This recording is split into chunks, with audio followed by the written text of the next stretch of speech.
Praise the lord. దేవుని పరిశుద్ధ నామంలో అందరికీ కూడా శుభములండి. అందరూ బాగున్నారా?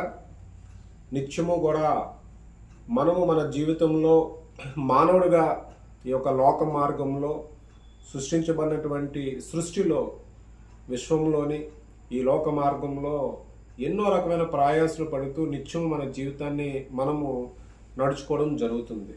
మరి మన జీవితంలో మనము సంపూర్ణమైనటువంటి దేవుని కృప పొందాలన్నా, దేవుని చేత ఆదరించబడాలన్నా, దేవుని ఆశీర్వాదం పొందాలన్నా, దేవుని కృపను మనం కలిగి ఉండాలన్నా, మన యొక్క జీవిత ప్రయాణంలో మనతో పాటు మన యొక్క కుటుంబము, మన యొక్క పిల్లలు కానీ ప్రతి ఒక్కరూ కూడా ఈ లోక మార్గంలో మనము సంతోషముగా మనకిచ్చిన ఆయుష్కాలంతో పాటు మనం నడవాలి అని అంటే నిత్యము కూడా మనను సృష్టించినటువంటి సృష్టికర్తను మనం మొట్టమొదటిగా మనము దైనందిన మన జీవితాలలో ప్రతి ఒక్కరూ కూడా మొట్టమొదటిగా ప్రార్థన పూర్వకంగా వాక్యం మీద ఆధారపడి వాక్య జీవితాన్ని కలిగి ఉండి దేవుని పరిశుద్ధాత్మ నామములో ప్రార్థించిన ఎడల దేవుడు ఖచ్చితంగా ఈ లోక మార్గంలో మనిషి కుమారుడి వలె మానవుడికి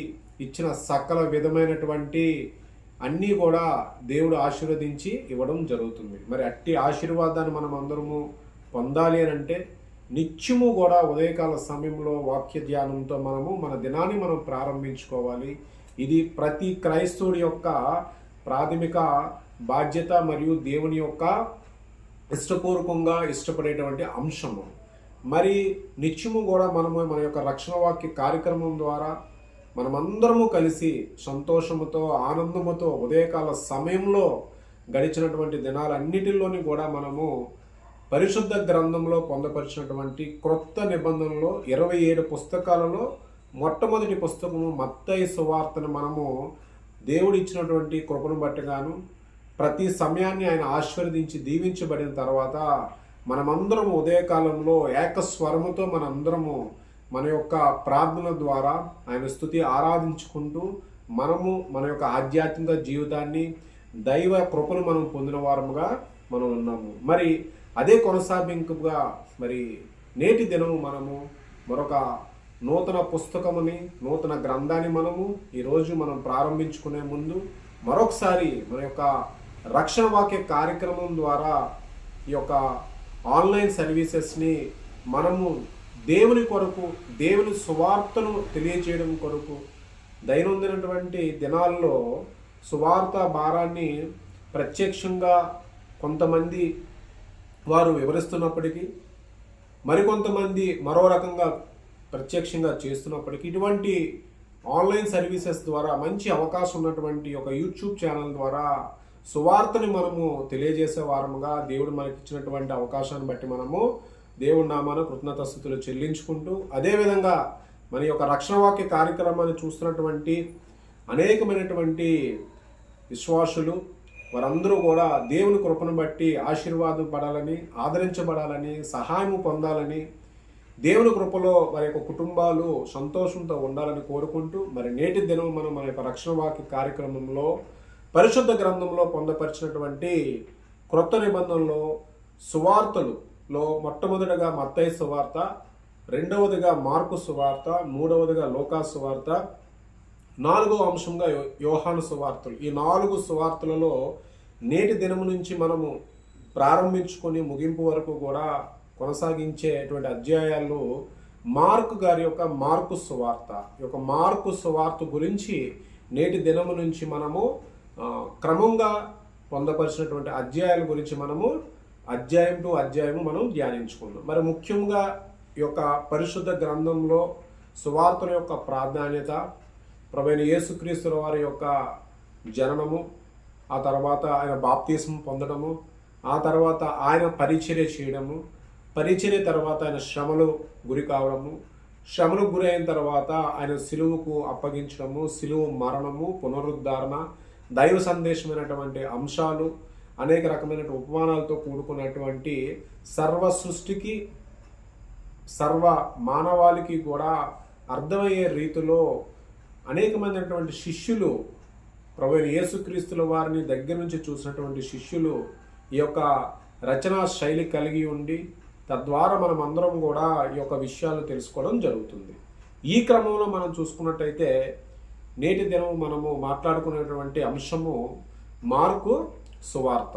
అంటే మార్కు గారి గురించి మనం గడిచినటువంటి మొట్టమొదటి మత్తయి సువార్త కూడా మనం మొట్టమొదటిగా మత్తయి గారి గురించి ప్రతి అధ్యాయంలో ఒక్కొక్క పాయింట్ మాట్లాడుకోవడం రావడం జరిగింది, చివరిగా కంక్లూజన్ ఇవ్వడం జరిగింది. అదేవిధంగా మార్కు సువార్తలో కూడా మార్కు గారి గురించి ఒక్కొక్క అధ్యాయాన్ని మనం మాట్లాడుతున్నప్పుడు ఆయన గురించి కొన్ని విషయాలను మనం తెలుసుకోవడము, ముగింపు వచ్చేసరికల్లా అప్పుడు మళ్ళీ మార్కు సువార్త మార్కు గారి గురించి మళ్ళీ అధ్యాయాల గురించి అన్ని విషయాల గురించి మనం మాట్లాడుకోవడం జరుగుతుంది. మరి నేటి దినం మనం మార్కు గారి గురించి తెలుసుకోవాల్సినటువంటి ముఖ్యమైనటువంటి విషయం ఏంటంటే మార్కు గారు శిష్యులలో ఒకడు కాదు. ఆయన ఈ యొక్క పరిశుద్ధ గ్రంథము లేఖనముల ప్రకారంగాను దేవుని కృప పొంది ఒక భక్తుడుగా, అదేవిధంగా ఉపచారం చేసే వ్యక్తిగా ఈ యొక్క శిష్యులతో కలిసి ఉండి, ఉదాహరణకు మన యొక్క పేతురు గారితో పాటు ఆయన ఆత్మీయ శిష్యుడిగా ఉంటూ ఆయన యొక్క కృపచేత పరిశుద్ధాత్మ చేత దేవుని యొక్క మాటలను ఆయన చెప్తున్నప్పుడు మార్కు గారు ఈ యొక్క గ్రంథాన్ని రాయడం జరిగింది. మరి అదేవిధంగా మార్కు గారు అనేక మంది వ్యక్తులతో అనేకమైనటువంటి ప్రదేశాల్లో పరిచయం చేయడం కూడా జరిగింది. అదేవిధంగా మరి మార్కు గారు బర్నబాస్ గారికి సమీప బంధువు కూడా. మరి ముందుగా మనం మార్కు గారి గురించి వారి యొక్క ప్రాథమిక విషయాలను మనము తెలుసుకున్నాము. అదేవిధంగా అసలు మార్కు సువార్తను మార్కు గారు భక్తుడైన మార్కు గారు ఆయన యొక్క రచనా శైలి దేనికి సంబంధించినది అని మనము తెలుసుకున్నట్లయితే, ముఖ్యంగా మార్కు గారు ఏదైతే శిష్యుడు మత్తయి గారు ప్రభువైన యేసుక్రీస్తుల వారిని దగ్గరుండి చూచి ఆయన యొక్క సమస్త విషయాలను కూడా ఆయన రచనా శైలిలో పొందుపరచడం జరిగింది. అదేవిధంగా మార్కు గారు కూడా ఆయన ప్రత్యక్షంగా చూసిన విషయాలు కాకపోయినా ఆ యొక్క పరిచర్య చేస్తున్నప్పుడు, అదేవిధంగా అంతరంగిక శిష్యుడు పేతురు గారి దగ్గర ఆత్మీయ శిష్యుడిగా ఉంటూ ఆయన చెప్పినటువంటి మాటలను ఆయన డిక్టేట్ చేస్తూ రాసినటువంటి ఈ గ్రంథము మార్కు గ్రంథము. మరి ఒక మార్కు గారు ముఖ్యంగా ఒక సింగిల్ మాటలో చెప్పాలంటే ఒక మొత్తము మార్కు సువార్త అంతా కూడా అన్యులను ఉద్దేశించి దేవుని యొక్క క్రియలను బట్టిగాను, దేవుడు చేసినటువంటి అద్భుతాలను బట్టిగాను మనందరూ కూడా ప్రభువైన యేసుక్రీస్తుల వారిని తెలుసుకోవాలి అనే ఒక అంశం మీద మార్కు గారు మార్కు సువార్తలో ఉన్నటువంటి 16 అధ్యాయాల్ని ఆయన సంపూర్ణంగా రాయడం జరిగింది. అదేవిధంగా మార్కు గారు ప్రభువైన యేసుక్రీస్తుల వారిని ఒక దేవుని కుమారుడుగా, అదేవిధంగా దేవునికి సేవకుడుగా, పరిచర్య సేవకుడుగా ఆయన ఎక్కువగా ఈ యొక్క గ్రంథంలో నోటీస్ చేయడం జరిగింది. మనము మరి ఈ రకంగా ఇంకా మిగతా విషయాలు కూడా మార్కు గారి గురించి రాబోయే అధ్యాయాల్లో ప్రతి అధ్యాయం ప్రారంభం ముందు మనం మాట్లాడుకుందాం. మరి నేటి దినము మార్కు సువార్తలో మనం చూసుకున్నట్టయితే మొట్టమొదటిగా మార్కు సువార్తలో పొందపరిచినటువంటి మొదటి అధ్యాయంలో మనము గమనించినట్టయితే మొత్తం యొక్క వచనములు 45 వచనములు కలిగి ఉన్నాయి. ఈ యొక్క 45 వచనములను కూడా మనము 7 భాగాలుగా మనం వీటిని వివరించుకుంటే ఈ యొక్క మార్కు సువార్తకు సంబంధించినటువంటి అంశాలను మనము తెలుసుకోగలం. మరి ముందుగా మనం చూసుకున్నట్టయితే ఈ యొక్క 45 వచనాలని కూడా మనం వరుస క్రమంలో ఒక్కొక్క భాగంలో ఎన్ని వచనాలు, ఎన్ని భాగాలు, ఏ వచనాలు ఉన్నాయి, అసలు దీని యొక్క సంపూర్ణమైనటువంటి సారాంశం ఏ రకంగా ఉన్నదని మనం తెలుసుకోవాలనుకుంటే ముందుగా మనం చూసుకున్నట్టయితే మార్కు సువార్తలో 1 నుంచి 8వ వచనం వరకు కూడా సువార్త ప్రారంభము. ఏదైతే ఆయన ప్రత్యక్షంగా మొట్టమొదటిగా ఆయన మాట్లాడినట్టు మాట ఏంటంటే రాసినటువంటి మాట సువార్త ప్రారంభం గురించి ఇక్కడ తెలియచేయడం జరిగింది. ఆ తర్వాత మనం చూసుకుంటే 9వ వచనం నుంచి 13వ వచనం వరకు కూడా చూస్తే యేసుక్రీస్తు బాప్తిస్మమును పొందుట, ప్రభువైన యేసుక్రీస్తుల వారు బాప్తిస్మం పొందినటువంటి అంశాలను ఈ యొక్క భాగంలో రాయడం జరిగింది. ఆ తర్వాత మూడవదిగా మనం చూసుకుంటే 14 నుంచి 20 వచనాలలోని మొట్టమొదటగా ప్రభువైన యేసుక్రీస్తుల వారు ఏర్పరచుకున్నటువంటి శిష్యులు, అదేవిధంగా శిష్యులను పిలుచుట. ఆ తర్వాత 4వ భాగంగా మనం చూసుకుంటే 21 నుంచి 28 వచనాలలో ప్రభువైన యేసుక్రీస్తుల వారు అపవిత్రాత్మ అంటే దెయ్యములను ఏ రకంగా వెళ్ళగొట్టారు అనే ఒక అంశాలను అందులో పొందపరచడం జరిగింది. ఆ తర్వాత మనం చూసుకుంటే 5వ భాగంగా 29 నుంచి 34 వచనాలలో యేసు ప్రభు గారు అనేకములకు నయం చేయుట, అనేకమైనటువంటి రోగములు కలిగిన వారికి, అస్వస్థతలు కలిగిన వారికి నయం చేయుట. ఆ తర్వాత మనం చూసుకుంటే 35 నుంచి 39 6వ భాగంగా యేసుక్రీస్తుల వారు ఏకాంతంగా ప్రార్థించుట. ఆ తర్వాత మనము 7వ భాగంగా మనం చూసుకుంటే 40 నుంచి 45 వచనాలలోని కుష్టి రోగి స్వస్థత. ఈ రకంగా మన యొక్క మార్కు సువార్త మొదటి అధ్యాయంలో 45 వచనాలని మనము 7 భాగాలుగా మనం వివరించుకున్నట్టయితే ఈ యొక్క మార్కు సువార్తలో మొదటి అధ్యాయాన్ని మనం సంపూర్ణమైనటువంటి వాక్యములను మనం తెలుసుకుని ఈ యొక్క వాక్యం మీద మన జీవితాన్ని మనం ఆధారపడి మనము వాక్యానుసారంగా జీవించే శక్తిని మనం పొందిన వారం అవుతాము.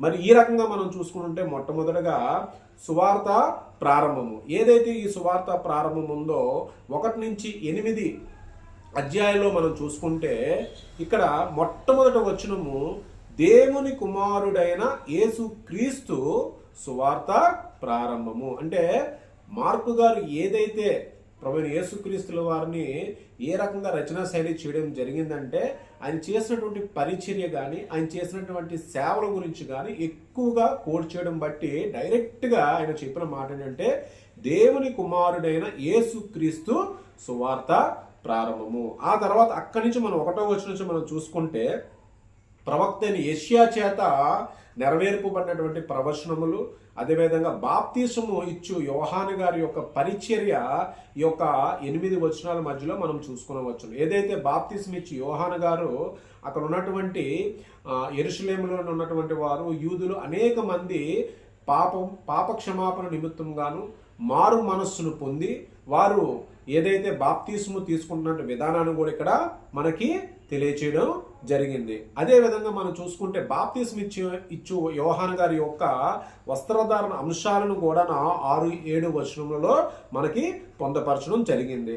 ఆ తర్వాత మనం చూసుకుంటే అదే బాప్తీసం ఇచ్చి యోహాను గారి గురించి ఆయన చెప్పినటువంటి మాటలు, నాకంటే శక్తిమంతుడు నా వెనక వచ్చుచున్నాడు, నేను వంగి ఆయన చెప్పులైన విప్పుటకు పాత్రుడును కాను, నేను మీకు నీళ్ళల్లో బాప్తీసము ఇచ్చుచున్నాను కానీ ఆయన పరిశుద్ధాత్మతో బాప్తీసము ఇచ్చును అనే ఒక ఈ మాటలను 1 నుంచి 8 వచనాలలోనే తెలియచేయడం జరిగింది. ఆ తర్వాత మనం చూసుకుంటే 9 నుంచి 13 వచనాల్లో మనం చూసుకుంటే డైరెక్ట్గా ప్రభువైన యేసుక్రీస్తులు వారు ముఖ్యంగా ఈ యొక్క గలయలిలోని అంటే ఈ యొక్క 1వ అధ్యాయంలోని మనం చూసుకున్నట్టయితే ఈ యొక్క సువార్త జరిగినటువంటి ప్రదేశం అంతా కూడా గలిలయ ప్రదేశంలో జరిగింది. ఎందుకంటే ఆ గలిలయ ప్రదేశంలో ఉన్న వాళ్ళందరూ కూడా అన్యజనులు అనమాట. అన్యజనులకు వారు అక్కడ చేసే అద్భుత కార్యాల పట్ల కానీ అనేకమైనటువంటి విషయాల పట్ల కానీ ప్రభువైన యేసుక్రీస్తులు ఇచ్చే బోధలకి ఆశ్చర్యమయ్యి వారందరూ కూడా రక్షణ పొందిన వారు. ఇది మనకి ఏ రకంగా తెలుస్తుందని మనం చూసుకున్నట్టయితే ఒక్కసారి మత్తయి సువార్త 3వ అధ్యాయం మనం చూసుకున్నట్టయితే మత్తయి సువార్త 3వ అధ్యాయంలోని మత్తయి సువార్త 4వ అధ్యాయంలో 12 నుంచి 16 వచనములలో మనం చూసుకుంటే అన్యజనులు నివసించు గలిలయలో చీకటిలో కూర్చుని ఉన్న ప్రజలను గొప్ప వెలుగు చూచిరి, మరణ ప్రదేశంలోని మరణ ఛాయలోని కూర్చున్న వారికి వెలుగు ఉదయించెను. అంటే ఇక్కడ ఏదైతే ఈ యొక్క అన్యజనులు యొక్క వెలుగును పొంది ఉన్నారు అనేది ఈ యొక్క గలిలయ ప్రాంతంలో జరిగినటువంటి విషయము. ఆ యొక్క ప్రదేశం నుంచి అక్కడ ప్రభువైన యేసుక్రీస్తుల వారు బాప్తీసం వచ్చి యోహాను గారి దగ్గరికి వచ్చి పరిశుద్ధాత్మ ద్వారా ఆయన బాప్తీసములను పొందిన తర్వాత అక్కడ చూసినట్టయితే వాక్యము మనకి సెలవిచ్చున్నది, నీవు నా ప్రియ కుమారుడువు, నీ అందు నేను ఆనందించుచున్నాను యొక్క శబ్దము ఆకాశం నుండి వచ్చాను. ఆ తర్వాత చూస్తే అక్కడి నుంచి ఏదైతే ప్రభువైన యేసుక్రీస్తుల వారు బాప్తీసం ఇచ్చి యోహాను గారి తర్వాత బాప్తీసం పొందిన తర్వాత అక్కడి నుంచి పరిశుద్ధాత్మ ఈ యొక్క అరణ్య ప్రదేశంలోకి త్రోసుకుని పోయాను. ఏదైతే అరణ్య ప్రదేశంలో సాతానుతో 40 దినములు ప్రభువైన యేసుక్రీస్తుల వారు జయించాలని ఉద్దేశంతో పరిశుద్ధాత్మ ద్వారా ప్రభువైన యేసుక్రీస్తుల వారిని ఇక్కడ వాక్యము చూస్తే త్రోసుకొని పోయాను. అదేవిధంగా ఈ యొక్క మార్కు సువార్త అంతటిలో కూడా మనము ప్రతి అధ్యాయంలో గుర్తుపెట్టుకోవాల్సింది ఏంటంటే వెంటనే అనే పదం ఒకటి, ప్రభువైన యేసుక్రీస్తుల వారు వాక్యము బోధించుతున్నారు అనే ఒక పదము, ఈ 2 పదాలు కూడా ప్రతి అధ్యాయంలోని యొక్క సందర్భాన్ని బట్టి మాట్లాడడం జరుగుతుంది. అదేవిధంగా ఇక్కడ చూసుకుంటే వెంటనే పరిశుద్ధాత్మ అరణ్యంలోనికి త్రోసుకొని పోయాను. అక్కడట మనకి మత్తయి సువార్తలోని సాతాను శోధన 3 దశల్లో ఏ రకంగా అయితే జరిగిందో అదేవిధంగా ఇక్కడ ఒకటే మాటలోనే ప్రభువైన యేసుక్రీస్తుల వారి యొక్క సాతాను శోధన గురించి కూడా చెప్పడం జరిగింది. ఆ తర్వాత మనం చూసుకుంటే అక్కడి నుంచి 14 నుంచి 20 వచనాల్లో మనం చూసుకుంటే మొదట శిష్యులను పిలుచుట, మొట్టమొదటి శిష్యులను ఏ రకంగా ప్రభువైన యేసుక్రీస్తుల వారు పిలిచారు, సువార్త ప్రారంభిస్తున్న సమయం నుంచి శిష్యులను ఏ రకంగా ఏర్పరచుకున్నాడు అనేది ఇక్కడ 14 నుంచి 20 వచనాలలో పొందుపరచడం జరిగింది. ఇక్కడ మనం చూసుకున్నట్టయితే ముందుగా ప్రభువైన యేసుక్రీస్తుల వారు ఇక్కడ చెప్పినట్టు మాట, దేవుని రాజ్యము సమీపించున్నది, మారు మనస్సు పొంది సువార్త నమ్ముడని చెప్పుచు దేవుని సువార్తను ప్రకటించుటూ గలిలయకు వచ్చిన. ఎందుకంటే ఇదంతా గలిలయ చుట్టూ జరుగుతున్నటువంటి సువార్త కాబట్టి ఆయన ఏం చెప్పున్నారు, దేవుని సువార్తను ప్రకటించుచు అని చెప్పి అక్కడ నుంచి గలిలయ సముద్ర తీరం నుండి వెలుచుండగా అక్కడ 2 వ్యక్తులు ఎవరైతే సీమోను అంటే పేతురు గారు మరియు ఆంద్రేయ గారిని మొట్టమొదటిగా ఏర్పరచుకున్నటువంటి శిష్యుల్లో పేతురు గారిని, సీమోను గారిని, అదేవిధంగా ఆంద్రేయ గారిని ఏర్పరచుకోవడము, వారు జాలర్లు, వారు ప్రభువైన యేసుక్రీస్తుల వారు వారికి చెప్పడం జరిగింది, మీరు జాలర్లు, మిమ్మల్ని నేను మనుషులు పట్టే జాలర్లుగా నేను మిమ్మల్ని తయారు చేస్తానని చెప్పినప్పుడు వారు వెంటనే ప్రభువైన యేసుక్రీస్తుల వారు చెప్పిన మాట మీద వారు విశ్వాసం ఉంచి యేసయ్యను వెంబడించడం జరిగింది. ఆ తర్వాత మరి ఒక కాస్త కొంత దూరము వచ్చిన తర్వాత మరొక 2 శిష్యులను ఆయన ఏర్పరచడం జరుగుతుంది. ఆ 2 ఎవరంటే జబదేయ కుమారులైనటువంటి యాకోబు గారిని, యోహాను గారిని ప్రభువైన యేసుక్రీస్తుల వారు శిష్యులుగా ఆమెను అంగీకరించడము జరిగింది. వారు కూడా వారి యొక్క దగ్గర ఉన్నటువంటి వారి యొక్క తండ్రి గారి అక్కడ వాక్యించే వారు తమ తండ్రి అయిన జబదేయను దోణిలో జీతగాండ్రి యొద్ద విడిచిపెట్టి ఆయనను వెంబడించిరి. ఏదైతే ఈ యొక్క 14 నుంచి 20 వచనాల మధ్యలో జరిగినటువంటి ఒక సారాంశం ఏంటంటే ప్రభువైన యేసుక్రీస్తుల వారు సువార్త ప్రారంభించిన తర్వాత కొనసాగింపుగా శిష్యులను కూడా ఆయన ప్రత్యేకించుకోవడం జరిగింది. ఆ తర్వాత మనం చూసినట్టయితే 21వ వచనం నుంచి 28వ వచనం వరకు కూడా ఆ యొక్క ప్రదేశంలోని అక్కడ కపెర్నహూములోనికి వారు వెళ్ళిన తర్వాత ఆ యొక్క ప్రదేశంలో అపవిత్రాత్మ పట్టినటువంటి ఒక మనుష్యుని ప్రభువైన యేసుక్రీస్తుల వారు స్వస్థత చేయడం అనేది కూడా మనము ఈ యొక్క 21వ వచనం నుంచి మనము 28వ వచనంలో మనం చూసుకోవచ్చు. ఇక్కడ అపవిత్ర ఆత్మ మనుష్యుడు ఒకడు ఉండెను, అపవిత్ర ఆత్మలను ఆజ్ఞాపింపగా అవి ఆయనకు లోబడుచునని ఒకరితో ఒకడు చెప్పుకున్నది. వెంటనే ఆయన గురించి సమాచారము త్వరలో గలిలయ ప్రాంతమందు వ్యాపించును. ఏదైతే ఈ యొక్క అపవిత్ర ఆత్మలు పట్టి ఉన్నటువంటి ఈ మనుషుణ్ణి ప్రభువైన యేసుక్రీస్తుల వారు ఎప్పుడైతే ఒక అద్భుత కార్యములు అక్కడ చేసి ఉన్నారో ఆ యొక్క మనిషి కుమారుడు ఆ మనుషుడు ఎవరైతే ఉన్నారో వారి యొక్క గలిలయ ప్రాంతానికి ఇలా సమాచారం చెప్పడం వల్ల ఆ ప్రాంతం అంతటా కూడా ఆ విషయము వ్యాపించడం జరిగింది. ఆ తర్వాత మనం చూసుకుంటే 29 నుంచి 34 వచనాల్లో మనం చూసుకున్నట్టయితే అక్కడ ప్రభువైన యేసుక్రీస్తుల వారు ఆ యొక్క సమాజ మందిరంలో ఉన్నటువంటి అక్కడ మనం చూసుకుంటే యాకోబు గారితోని యోహాను గారితో కలిసి వెళుతున్న సమయంలో ఏదైతే సీమోను గారు అంటే పేతురు గారి అత్తగారి ఇంట్లో ఆవిడకి జ్వరం అస్వస్థత కలిగి ఉన్నప్పుడు ఆమెని ఆ స్వస్థత పరిచే విధానం చేయడం జరిగింది. ఆ తర్వాత మనం చూసుకున్నప్పుడు అక్కడ ఆ సాయంకాల సమయం అంటే ప్రొద్దుగూకుతున్నటువంటి సమయంలో కూడా అక్కడ అనేకమైన రోగులు, అదేవిధంగా చూస్తే దెయ్యములు పట్టిన వారు ఆ యొక్క ప్రాంతం అంతట్లో ఉన్న వారందరూ కూడా అక్కడికి ఆ యొక్క ప్రదేశానికి తీసుకొని రావడం జరిగింది. అక్కడ మనం చూసినట్టయితే ఆయన నానావిధ రోగముల చేత పీడింపబడిన అనేకులను స్వస్థపరిచిరి. అంటే ఆయన ఒక సువార్తను కొనసాగిస్తున్న సమయంలో ఆ యొక్క ప్రదేశంలో ఆ దెయ్యములు పట్టిన వారిని కూడా ఆయన స్వస్థత పరచడం జరిగింది.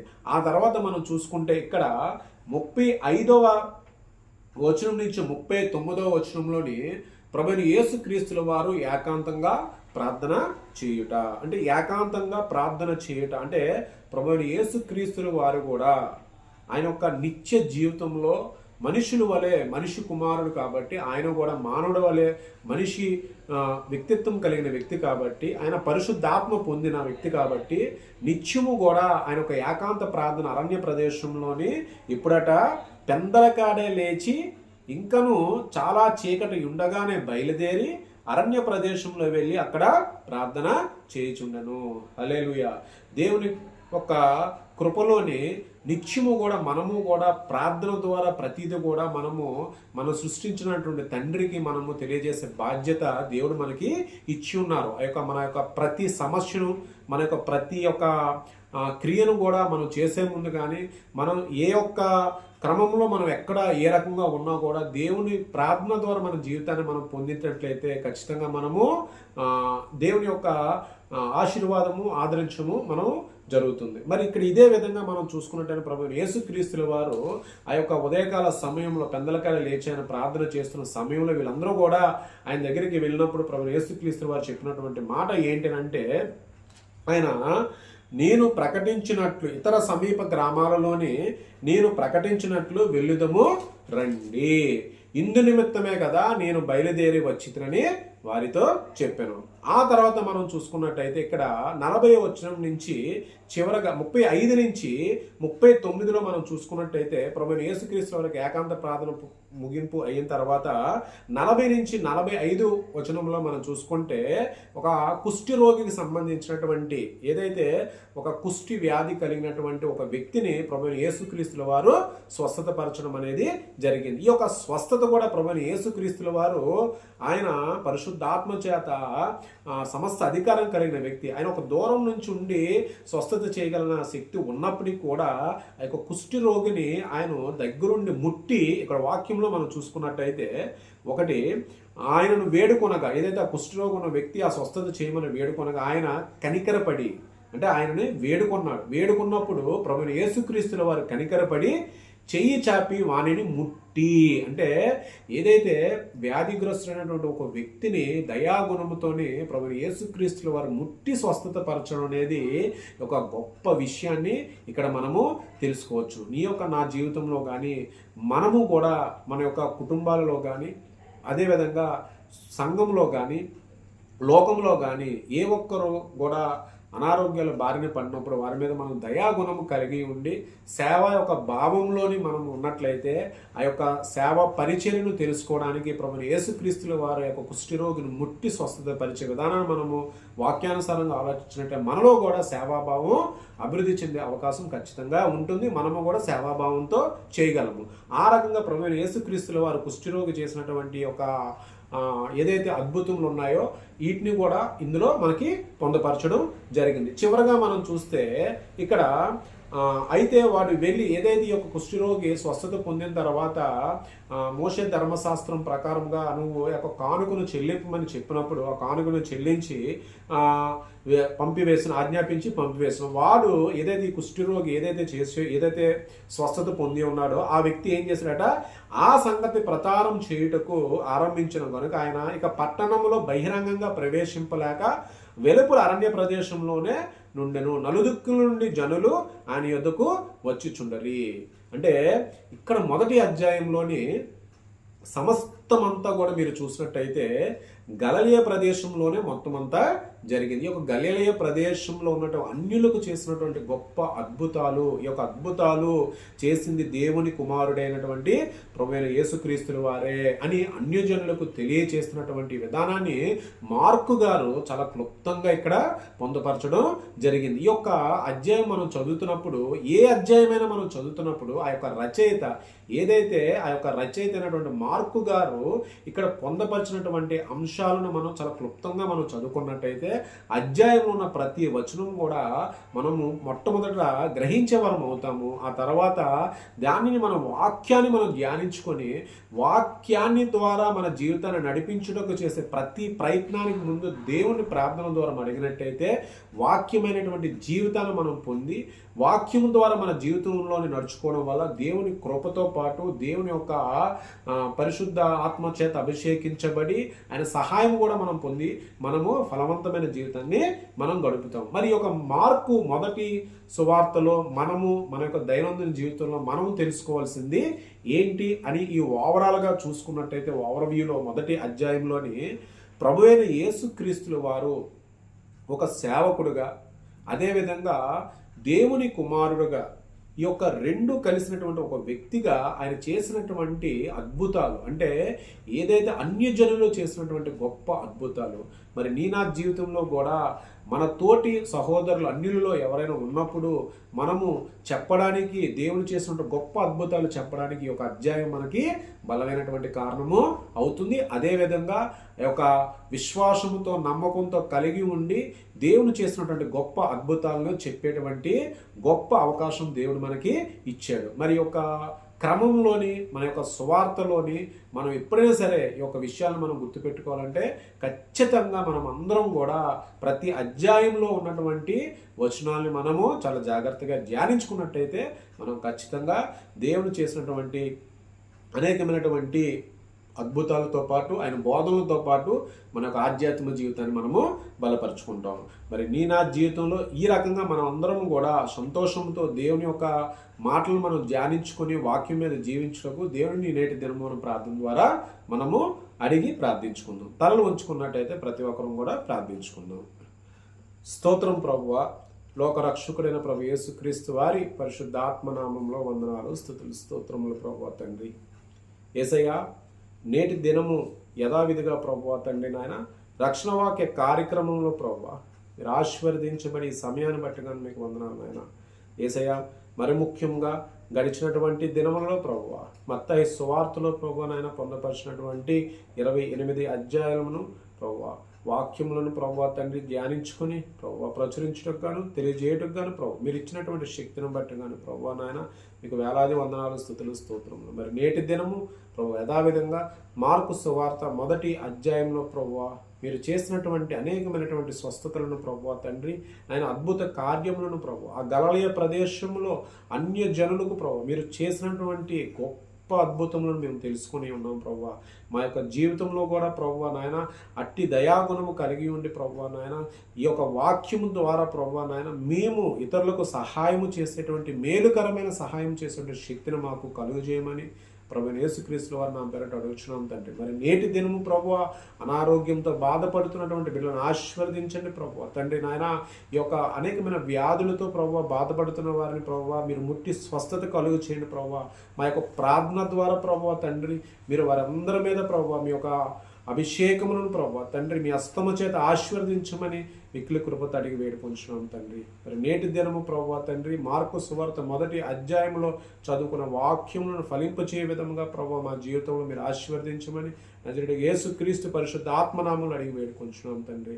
పరలోకమున్న మా తండ్రి నీ నామము పరిశుద్ధపరచబడును గాక, నీ రాజ్యము వచ్చును గాక, నీ చిత్తము పరలోకమందు నెరవేరబడి ఉన్నట్టు భూమి అందు నెరవేరబడును గాక. అన్నదిన ఆహారం లేడు మాకు దయచేయండి, ఇతర అపరాధం మేము క్షమించిన ప్రకారముగాను తండ్రి మా అపరాధము క్షమించను, దుష్టుల నుంచి శోధనల నుంచి రక్షించండి ప్రభువా తండ్రి. రాజ్యము ఘనత శక్తి మహిమ నిరంతరం నీవై ఉన్నవి తండ్రి.